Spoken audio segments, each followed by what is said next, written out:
कई बार मैंने मुख्यमंत्री जी को इसके बारे में मैंने पत्र लिखा कि भैया मेडिकल कॉलेज से जुड़ी हुई जो समस्याएं आ रही हैं वो इनके संज्ञान में मैं देता रहा। केंद्र सरकार को मैंने इसकी जानकारी दी, वहां से तमाम ये पत्रोच्चार, तो ये तो पूरा कॉरेस्पॉन्डेंस है मेरे पास। मुख्यमंत्री जी की तरफ से कोई जवाब आया था? नहीं, मुख्यमंत्री जी की तरफ से इसको लेकर कोई जवाब नहीं आया। मैं उनसे क्या जवाब की अपेक्षा भी नहीं रखता, पर तो उनकी राष्ट्रीय कार्यकारिणी में प्रस्ताव औपचारिक तौर पर पास हुआ। अभिषेक जी, ये मेरा बयान नहीं है, उनकी राष्ट्रीय कार्यकारिणी में, जनता दल यूनाइटेड की राष्ट्रीय कार्यकारिणी में औपचारिक तौर पर 1 महीना 2 महीना पहले ये प्रस्ताव पारित हुआ था, जिसमें मुख्यमंत्री नीतीश कुमार जी को पीएम मटेरियल बताया गया था।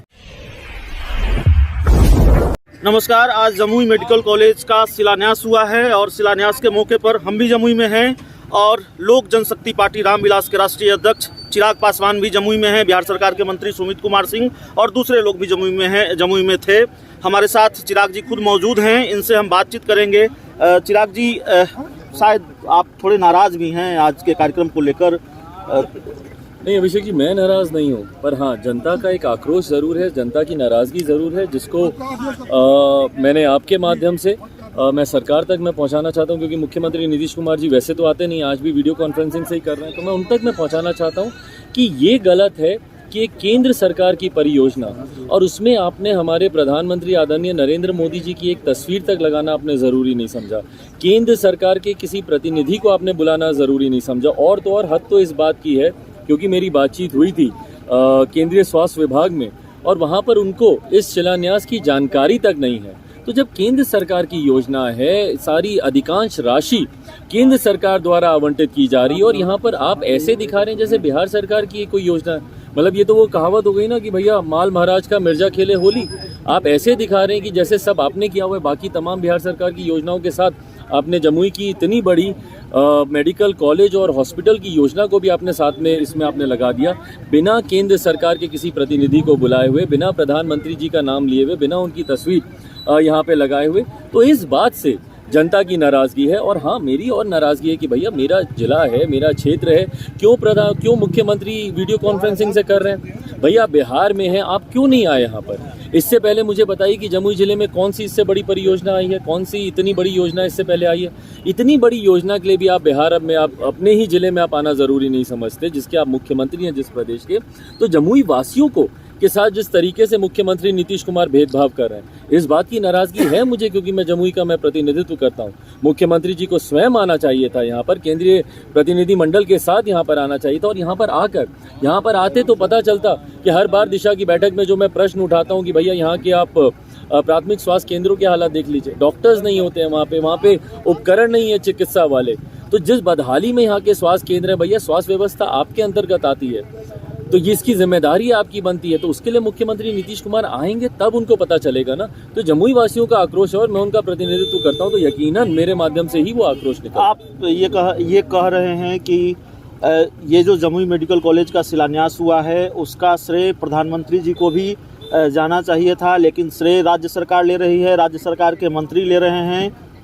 भाई ये दिखाने का ये प्रयास कर रहे हैं कि आज की तारीख में जनता इतनी जागरूक है, उनको बताने की जरूरत नहीं है कि भैया श्रेय किसको जाना चाहिए, नहीं। पर जिस तरीके से मुख्यमंत्री अकेले इस चीज़ में दिख रहे हैं और अपने मंत्रियों के साथ दिख रहे हैं, ये कहीं ना कहीं अपने गठबंधन के साथ वो धोखा कर रहे हैं। जिस प्रधानमंत्री जी की कुर्सी खींचने का वो प्रयास करते हैं, अपने आप को प्रधानमंत्री पद का दावेदार बताकर, उन्हीं का ये अपमान कर रहे हैं। उनके साथ गठबंधन में भी हैं और जब उनकी योजना धरातल पर आती है, बिहार के लिए इतने बड़े सौभाग्य की बात है कि भैया 5 मेडिकल कॉलेज जिस तरीके से इन्होंने दिए, उस वक्त मुझे याद है जेपी नड्डा जी जो आज की तारीख में भारतीय जनता पार्टी के राष्ट्रीय अध्यक्ष हैं, उस वक्त वो स्वास्थ्य मंत्री होते थे और उसके बाद डॉक्टर हर्षवर्धन जी और उसके बाद मनसुख मांडविया जी जो आज स्वास्थ्य मंत्री हैं, इनके प्रयासों से और प्रधानमंत्री जी के प्रयासों से जमुई में ये मेडिकल कॉलेज आया। पर जिस तरीके से मुख्यमंत्री इसको दिखाना चाह रहे हैं कि ये सिर्फ इन्हीं की सोच है या इन्हीं की वजह से आया या सब पैसा इन्हीं का लगा हुआ है, ये सोच गलत है। जनता जानती है, इसीलिए जनता भी आक्रोशित है कि भैया प्रधानमंत्री जी की एक तस्वीर लगा देते कम से कम। एक सवाल, आखिरी सवाल है चिराग जी, ठीक है, राजनीतिक टकराव के बीच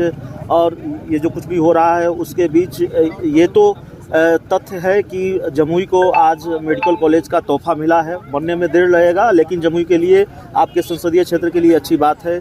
यह भी हमारे जरिए लोग जानना चाहेंगे, चिराग पासवान जी ने इसके लिए क्या क्या प्रयास किए हैं, इसके लिए क्या क्या संघर्ष किया है? देखिए भाई, जैसे मैंने बताया कि मेरे पिछले कार्यकाल में इसका हम लोगों ने इसके लिए प्रयासरत हम लोग हुए थे और इसकी घोषणा की गई थी, पर इसको स्वीकृत किया गया इस कार्यकाल में 2019 में, और अगर मेरी जानकारी सही है तो मुझे लगता है 25 सितंबर 2019 को। उसके बाद इसके टेंडर के आवंटन को लेकर, जो कि राज्य सरकार की जिम्मेदारी बनती है, उसको लेकर निरंतरता में 2 बार इसका टेंडर रद्द किया गया।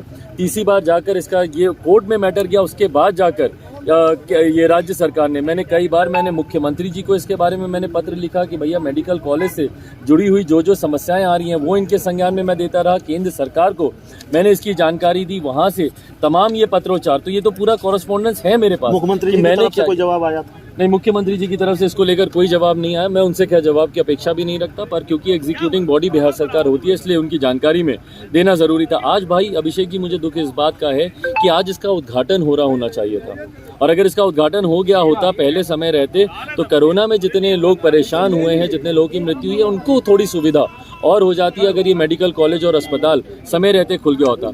आज 2 साल के बाद मुख्यमंत्री इसका शिलान्यास कर रहे हैं। मैं मुख्यमंत्री जी का नाम इसलिए ले रहा हूँ क्योंकि एग्जीक्यूटिंग बॉडी हमारे उन दर्शकों के लिए जिनको ये समझना जरूरी है कि संघीय ढांचे में केंद्र सरकार के अधिकार होते हैं और राज्य सरकार के अपने अधिकार होते हैं। केंद्र सरकार ने ये योजना आपको दी, पर इस योजना को धरातल पर उतारने की जिम्मेदारी राज्य सरकार की होती है। तो ये जिम्मेदारी अब राज्य सरकार की है कि समय रहते इसको धरातल पर उतारें, पर राज्य सरकार, मुख्यमंत्री नीतीश कुमार जी ने 2 साल लगा दिए इसके टेंडर की प्रक्रिया में। 2 साल के बाद आज जाकर इसका शिलान्यास कर रहे हैं। भगवान जाने कि इसका उद्घाटन कब होगा। एक बड़ा राजनीतिक बयान भी आपने दे दिया कि नीतीश कुमार प्रधानमंत्री नरेंद्र मोदी की कुर्सी खींचने की कोशिश कर रहे हैं। ये तो उनकी राष्ट्रीय कार्यकारिणी में प्रस्ताव औपचारिक तौर पर पास हुआ है अभिषेक जी, ये मेरा बयान नहीं है। उनकी राष्ट्रीय कार्यकारिणी में, जनता दल यूनाइटेड की राष्ट्रीय कार्यकारिणी में औपचारिक तौर पर 1 महीना 2 महीना पहले ये प्रस्ताव पारित हुआ था, जिसमें मुख्यमंत्री नीतीश कुमार जी को पीएम मटेरियल बताया गया था।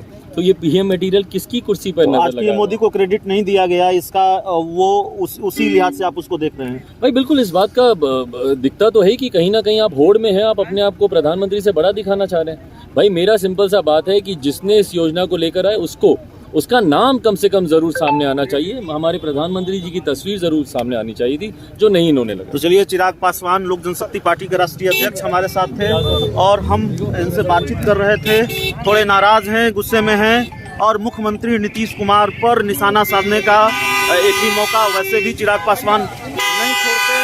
तो इस पूरे इंटरव्यू में इतना ही। इस पूरी